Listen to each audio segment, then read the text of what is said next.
자, 보자. 여기 16쪽에 나와 있는 게 바로 뭐냐. 우리 유상가라 그래서 뭘 배울 거냐. 얘가 그레갈레가 작가거든, 작가. 그래서 지난번에 우리 했었던 것도 작가 같은 느낌의 가사 있었잖아. 사칭가. 알겠지? 그래서 얘가 바로 작가에 해당하는 거야, 작가. 책 갖고 왔어? 책 꺼내면 돼, 이거.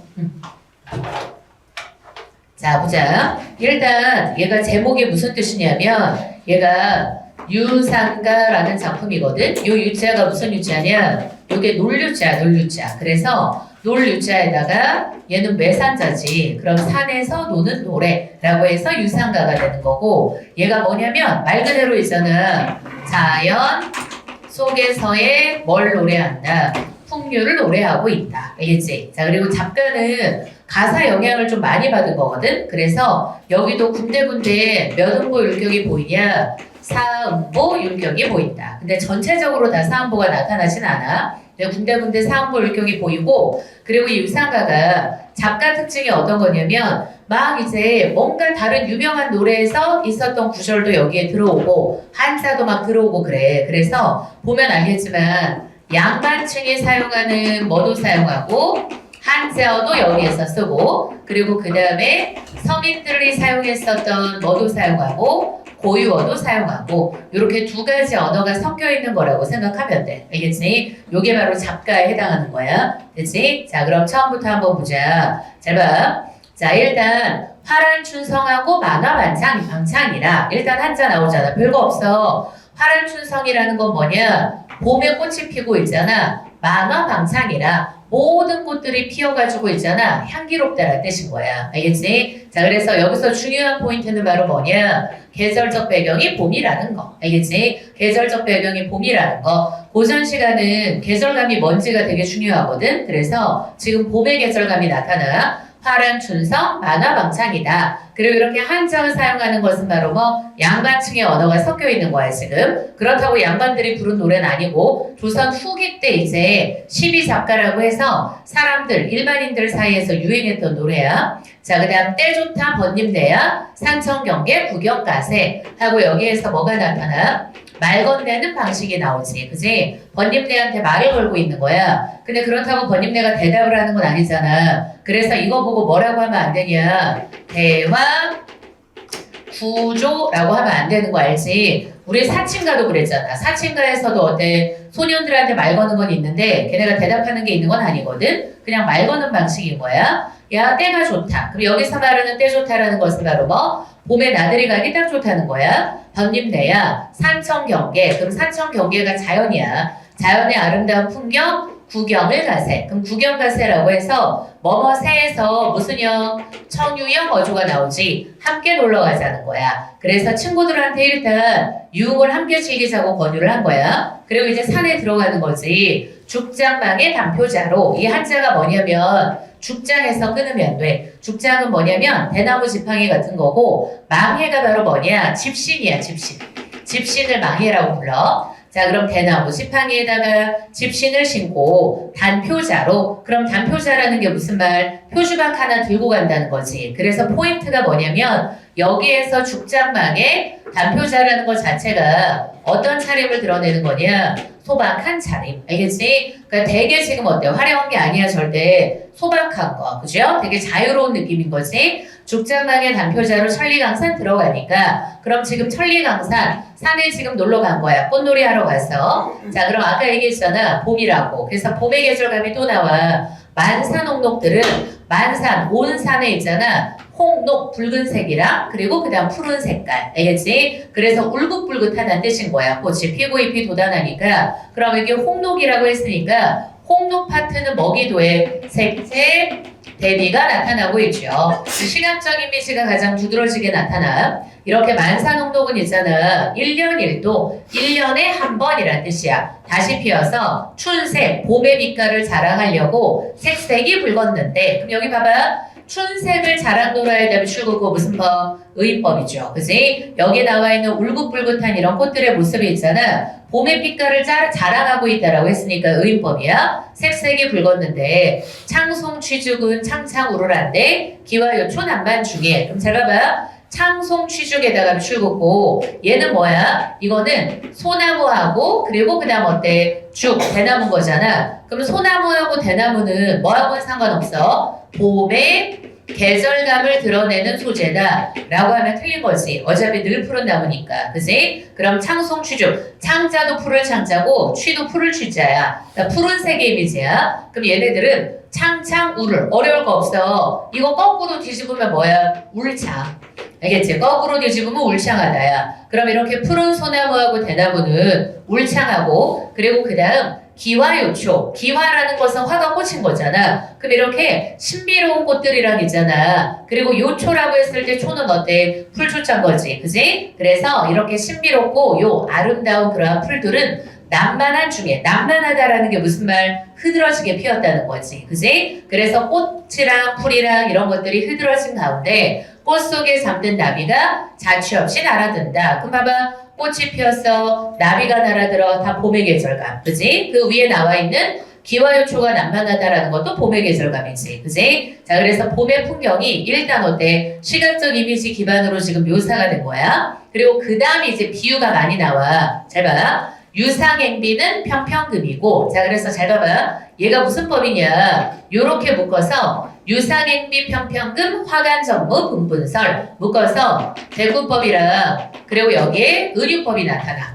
얘가 유상행비는 평평금이고 그리고 화간정무는 분분설이다. 여기가 대구법이랑 은유법인 거야. 일단 문장 구조가 짝을 이루니까 대구법이지. 그리고 어떻게 은유법이 뭐냐. 유상행비가 원관념이야. 그리고 평평금이 바로 뭐냐? 보조관념. 역시 화간정무가 바로 뭐냐? 원관념이고 분분설은 바로 보조관념이 되는 거야. 자, 그럼 뭔 뜻인 거냐? 유상행비라고 했을 때 유시아가 버들유자. 그럼 버들가지에서 앵비지. 앵이 무슨 앵자냐면 요 앵자가 꾀꼬리 앵자야.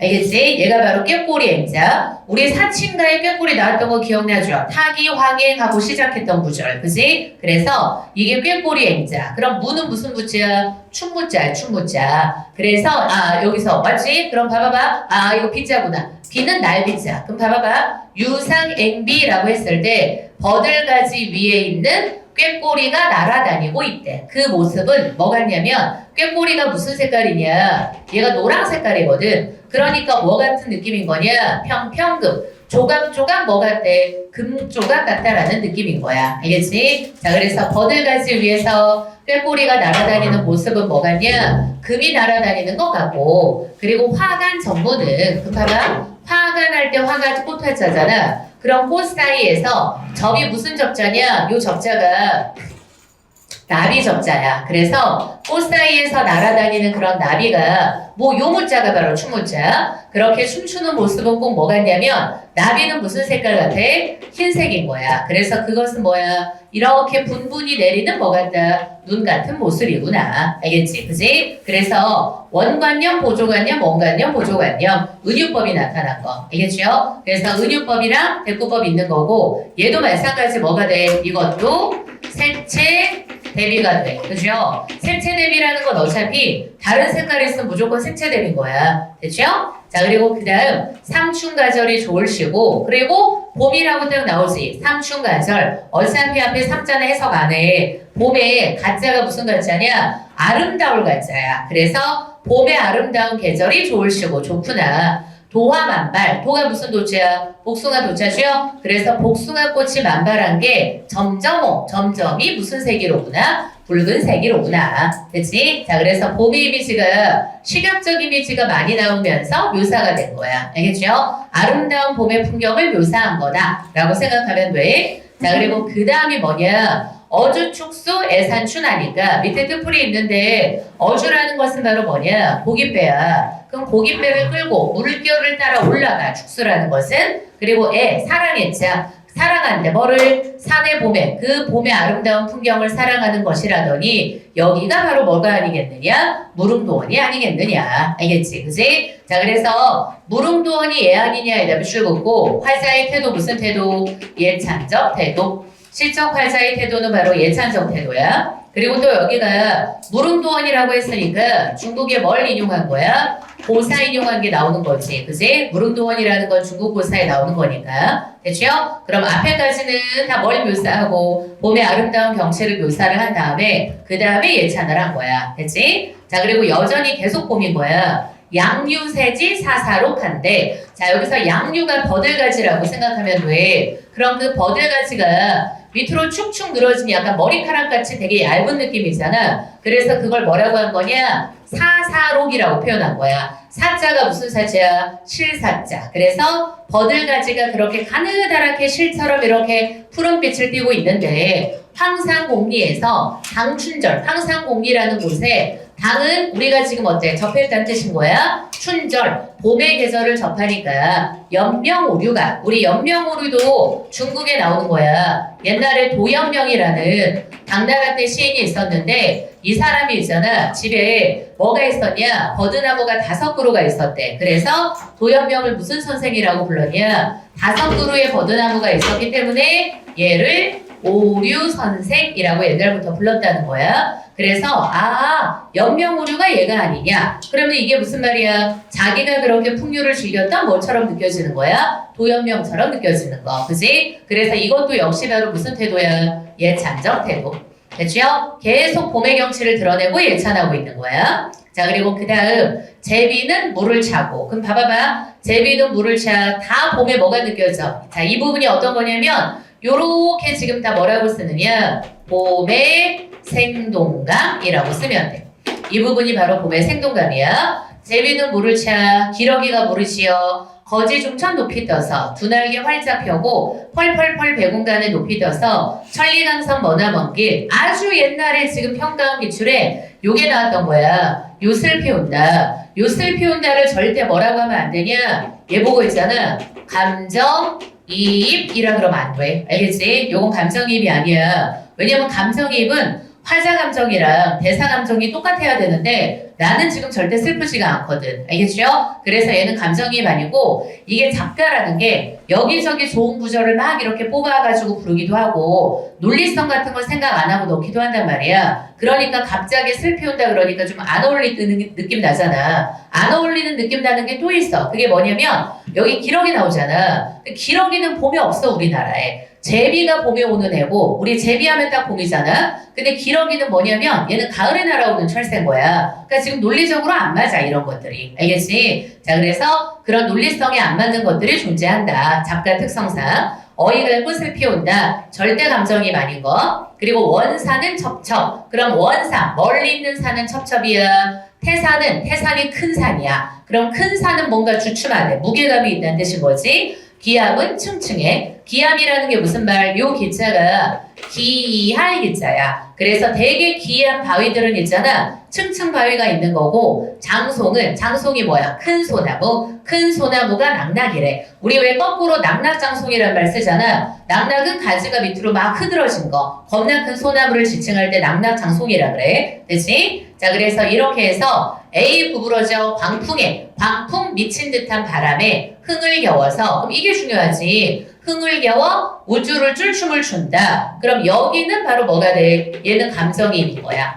흥에 겨워서 우주루줄 춤춘다 그랬으니까 요건 감정이입에 해당하는 거. 알겠지? 자, 그리고 잘 봐. 그리고 여기서 춤춘다라고 했으니까 당연히 뭐이기도 해? 의인법이기도 하죠. 알겠지? 그래서 지금 막 나무가 있잖아. 바람에 흔들려서 왔다 갔다 하는 걸 뭐라고 표현한 거냐? 지금 춤춘다라고 표현한 거야. 그리고 그 다음은 이제 폭포야. 그럼 잘 봐봐. 너네 봐봐. 여기서 또 중요한 게 뭐냐면 지금 이 시가 뭐에 따라서 시상이 전개되고 있느냐? 시선의 이동에 따라서 시상이 전개되고 있다. 알겠지? 눈으로 보는 게 바뀌는 거야. 알겠죠? 그래서 지금 봐봐. 맨 처음에 뭐 봤어? 제비, 기러기 얘기했지. 그지? 그리고 그 다음 어디로 가? 멀리 있는 산, 원산, 태산, 기암, 장송 얘네들 봤죠? 그리고 그 다음 어디로 가느냐? 폭포가 흘러내리는 걸 보는 거야. 알겠지? 그래서 이렇게 지금 노란 색깔로 쌤이 동그라미 한 애들이 다 뭐냐? 시선 이동을 보여주고 있는 부분. 알겠죠? 눈으로 보는 게 바뀌는 거야. 그럼 지금 폭포는 어때? 층암 절벽상에 폭포수가 콸콸 쏟아진대. 수정령 들이운 듯 뭐뭐듯 그랬으니까 무슨 법? 직유법이죠. 그래서 폭포수가 쏟아지는 장면을 이것도 역시 생동감 있게 이렇게 해도 돼. 되게 역동적인 모습으로 묘사한 장면. 이골물이 주르르. 그리고 또 특징이 뭐야? 이 부분에 얘도 꽤 나오죠. 음성상징어. 팔팔, 주르르, 쌀쌀 이런 것들 싹 다 음성상징어지. 그럼 이렇게 이골물이 주르르, 저골물이 쌀쌀 열의 열골물이 한데 합쳐져서 전방저, 지방저, 소풀어지고 펑퍼져 다 뭐의 흐름을 드러내냐? 폭포수가 밑에 쏟아져가지고 막 퍼지고 위로 솟구치고 이런 장면이야. 넛을 주고 방울 져서 저 건너 병풍석으로 으르렁 콸콸 역시 음성상징어 흐르는 물결이 은옥같이 뭐뭐같이 직유법 사용되죠. 흩어지니까 그럼 폭포수 묘사를 굉장히 구체적으로 한 거야. 그리고 또 예찬적 태도야. 야 여기가 소부허유라는 애들도 역시 중국고사에 나온 애들이지. 여기가 소부허유가 문답하던 기상연수가 여기가 아니겠느냐 하면서 서리법 나오고 그리고 나서 무슨 태도? 예찬적 태도 나타나는 거. 알겠지? 서리법이랑 예찬적 태도. 됐죠? 자 그래서 전체적으로는 바로 뭐냐? 봄의 경치를 묘사하고 있는 거고 그리고 주의할 점이 얘 보고 뭐 있다 그러면 안 되냐? 공감각적 심상 나타난다 그러면 안 되는 거야. 알겠지? 여기 공감각 없어. 그리고 원래 고전문학은 있잖아. 공감각이 거의 안 나와. 알겠죠? 웬만하면 대꾸법, 반복법, 서리법, 영탄법 이런 애들 나오지만 공감각은 거의 안 나온다. 그럼 여기에는 무슨 감각이 나타나? 주로 사용된 건 시각이고 그리고 플러스 뭐 있어? 청각. 알겠지? 주로 사용된 건 시각이고 그리고 플러스 청각적 심상이 있는 거다. 알겠죠? 되지? 자 그래서 요게 바로 유상가라는 작품 요거는 그렇게 어렵지 않을 거예요. 되지?